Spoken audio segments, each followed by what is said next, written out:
نے دوسرے سیگمنٹ کی طرف عالم کے بول، اور آج ہمارے ساتھ ایک بہت ہی ہر دل عزیز شخصیت موجود ہے اسلامک اسکالر علامہ سید محمد علی شاہ صاحب.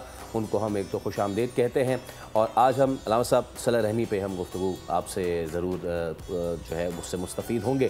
جب بھی صلہ رحمی کی بات ہوتی ہے ہمارے ذہنوں میں یہ کانسیپٹ آتا ہے راہ چلتے کے ساتھ کوئی رویہ اختیار کر لیا جائے، کسی یتیم کے ساتھ کوئی رویہ اختیار کر لیا جائے، کسی ضرورت مند کے ساتھ کوئی رویہ اختیار کر لیا جائے تو وہ صلہ رحمی میں شمار ہو جاتا ہے.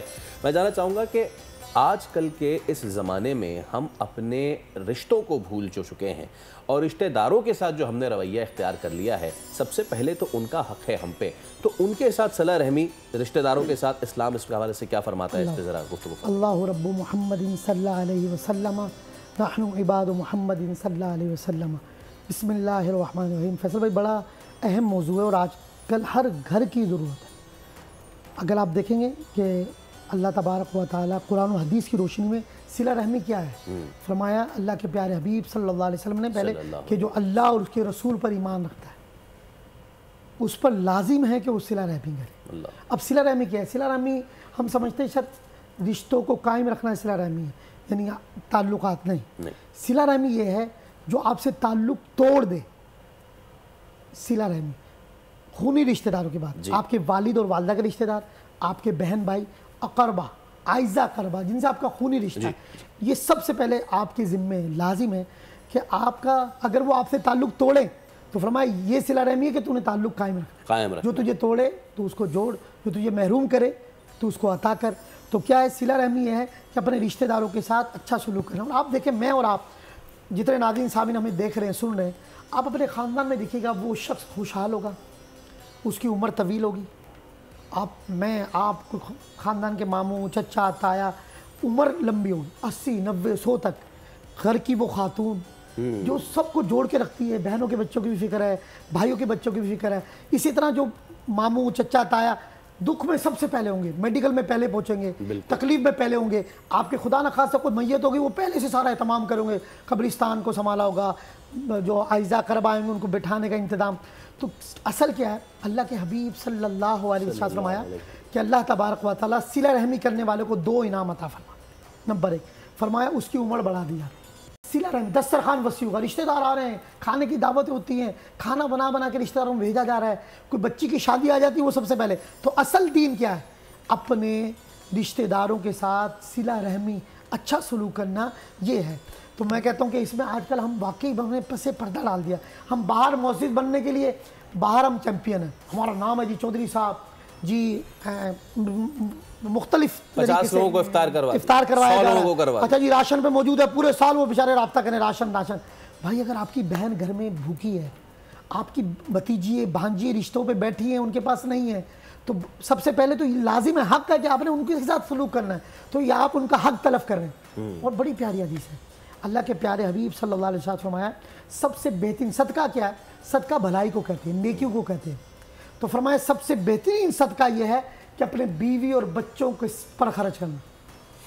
سب سے آج ہم دوستوں میں جی 40,000 کی دعوت، 10,000 باہر دعوتیں ہو رہی ہیں، بیوی بچوں کو دعوت میں نہیں لے کے جا رہے، ان کو عزت نہیں دی جا رہی. سب سے پہلے آپ کی بیوی، آپ کے بچے، یہ اسلام ہے، یہ رمضان کا پیغام ہے. کیونکہ اگر رمضان ہے، قرآن کے ساتھ اپنا تعلق ہے. تو قرآن حدیث کا پیغام کیا ہے کہ بھئی اپنی بیوی، اپنے والدین، اپنے بہن بھائی، سب سے پہلے انسان. آپ بدقسمتی ہے، بیوی ہے اس سے ہماری اختلاف چل رہے ہیں، بہن بھائی ہے تو اس سے ہمارا ضد کا مسئلہ بنا ہوا ہے، والد والدہ ہے تو ان سے انانیت کا مسئلہ بنایا ہوا ہے. اچھا دوستوں میں بڑے اچھے ہیں، باہر بڑے معزز ہیں، علاقے میں بڑی آپ کی رسپیکٹ ہے، تو یہ آپ اسلام میں نہیں ہے. آپ کا تعلق اللہ اور اس کے رسول کے ساتھ نہیں ہے. یہ دکھاوا تو ہو رہا ہے. آپ باہر لیڈر تو ہیں، اصل تو لیڈر وہ ہے جو خاندان میں لیڈر ہے. اصل لیڈر وہ ہے جو اپنے بیوی بچوں کو سنبھالتا ہے. اصل میں سمجھتا ہوں اسلام کا مبلغ، اسلام کا دعوے دار، اللہ کا حقیقی بندہ، محبوب بندہ، رسول اللہ کا غلام وہ ہے، اہل بیت کا چاہنے والا وہ ہے. میں بھی آپ سے بات کر رہا تھا، دیکھیں حضور علیہ السلام کے چچا، لاڈلے چچا، سید الشہداء، امیر حمزہ، اسد اللہ و اسد الرسول. اب ان کی شہادت ہو گئی. حضور علیہ السلام صحابہ کے سامنے ان کی عظمت بیان کر رہے ہیں، عظمت بیان کریں، صحابہ سے بیان فرما رہے ہیں. سید الشہداء کا لاشا مبارک پڑا ہے، شہید قد. فرمایا یہ میرے وہ چچا ہیں کہ جو رشتہ داروں کے ساتھ بہت اچھا سلوک کرتے تھے، رشتہ داروں کو جوڑ کے رکھتے تھے. یہ میری فلاں پھپھی کا بڑا خیال کرتے تھے، فلاں رشتہ داروں کا، کیا کریں یا فاعل الخیرات، یعنی خیرات اب حضور وصال کرے گئے، یا کاشف القربات، غم کو دور کرنے والے، خیرات بانٹنے والے، اسد اللہ و اسد الرسول اما رسول اللہ، حضور ان کی عظمت بیان کریں. اور آپ حدیث گواہ ہے حضور علیہ السلام ہر بدھ کے روز شہداء احد کے پاس تشریف لائے سید، اور آج بھی ان کو وہ عزت ہے کہ آپ کو امیر مدینہ کہا جاتا ہے، گورنر مدینہ کہتا ہے، لوگ حرم انتظامی بن جاتے ہیں. آپ کو کوئی مشکل ہو آپ پہلے شہداء احد کی بارگاہ میں سید الشہداء کی بارگاہ میں سفارش کریں حضور کے لانے، اور پھر حضور کی بارگاہ میں جائیں. اہل عرب یہ کہتے ہیں کہ سرکار کرم ہوتے ہیں، آپ پر مہربان ہو جائیں. سبحان اللہ. ایک سوال میں کرنا چاہوں گی، جب صلہ رحمی کی بات ہو رہی ہے نا، تو صلہ رحمی جو سب سے پہلے ہوتی ہے وہ اپنے گھر سے ہی شروع ہوتی ہے، جیسے کہ آپ نے ابھی عرض کیا. جب والدین بوڑھے ہو جاتے ہیں، آپ نے سنا ہوگا اور دیکھا بھی ہوگا اس معاشرے کا یہ بڑا ایک اہم اور بڑا کڑوا سچ ہے، اولڈ ایج ہوم بھیج دیا جاتا ہے، والدین کو بالکل بے آسرا کر دیا جاتا ہے. جہاں پر ان کو ضرورت ہے اپنی اولاد کی، وہاں پر وہ اولادیں انہیں چھوڑ کے دوسرے شہروں میں دوسرے ملکوں میں شفٹ ہو جاتی ہیں. اپنے والدین، وہ والدین جنہوں نے لکھا پڑھا کے بڑا کر کے دنیا میں لانے کا جو سبب بنے، ان کو چھوڑ دیا جاتا ہے. تو صلہ رحمی کی جو پہلی چیز شروع ہوتی ہے، مجھے لگتا ہے وہ والدین سے ہی شروع ہو جاتی ہے. میں چاہوں گی پلیز آپ اس بات پہ روشنی ڈالیں کہ جب آپ کے اپنے والدین بوڑھے ہو جاتے ہیں تو صلہ رحمی سب سے پہلے وہاں سے شروع کرنی ہے. دیکھیں اللہ اور اس کے رسول کے بعد ہر مسلمان پر بینگا مسلم سب سے پہلا حق اس کے ماں باپ. آپ کے مرشد بعد میں، آپ کے پیر بعد میں، آپ کے دوسرے مہربان بعد میں.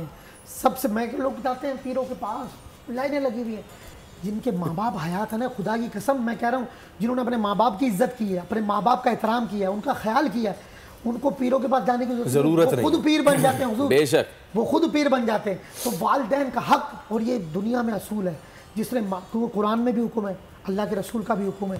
تو سب سے پہلے دیکھیں والدین کا جو حق ہے، جو یہ تو دنیا اور آخرت میں وہ اپنے لیے سمجھ لیں کہ اپنے لیے ذلت کا سامان تیار کر رہے ہیں، جو اپنے ماں باپ کا خیال نہیں، اور وہ کبھی معزز نہیں ہو سکتے. ظاہری طور پر ان کی عزت ہوتی ہے مگر ہم نے ان کا انجام بڑھا. جو بادشاہ بننا چاہتا ہے راز یہ ہے وہ اپنے ماں باپ کا غلام بن جائے. ہمارے سامنے کئی مثال ہیں، ان کی خدمت کرے. تو بڑا ایک اہم زکوٰۃ کے حوالے سے میرا دین ہے کہ ہمارے یہاں ایک المیہ بن گیا ہے کہ زکوٰۃ، لوگوں کو یہ نہیں پتا زکوٰۃ کس لیے تھی. اسلام، حضرت امیر المؤمنین حضرت عمر فاروق کا دور تھا، زکوٰۃ دینے والے تھے، لینے والے نہیں. واہ بالکل. آج یہ دیکھیں آج وجہ کیا ہے، زکوٰۃ کا سب سے پہلے مصرف کیا ہے، جو قرآن نے لازم کہا، حدیث میں کیا ہے کہ بھائی سب سے پہلے آپ کے خاندان کے غربا، فقراء، مساکین، سفید پوشی کے ساتھ آپ عزت اور احترام. ضروری بھی نہیں آپ دیکھیں مسئلہ کہ آپ اس کو بولے یہ زکوٰۃ، وہ شرمندہ ہوا نہیں. آپ کو پتا ہے میرا فلاں عزیز غریب ہے، اس کی بچی بیٹھی ہوئی ہے، یا میڈیکل میں بعض اسکول ہی نہیں پڑھ پا رہے، ان کے پاس تنخواہیں نہیں ہے، فیسز نہیں ہے. یہ خوبصورت بات آپ نے کر دی، دریا کو کوزے میں بند کر دیا. بڑا اہم معاملہ، اس پہ ہم دوبارہ دعوت دیں گے، کیونکہ ہم اس سے پہلے بھی گفتگو کر رہے تھے کس طرح پہچانے ان لوگوں کو. ضرورت نہیں ہے پہچاننے کی، آپ کے ارد گرد آپ کے اپنے رشتہ داری موجود ہیں. شاہ صاحب بہت شکریہ تشریف آوری کا. جانے سے پہلے سبسکرائب کریں اور بیل دبائیں تاکہ کوئی خبر رہ نہ جائے.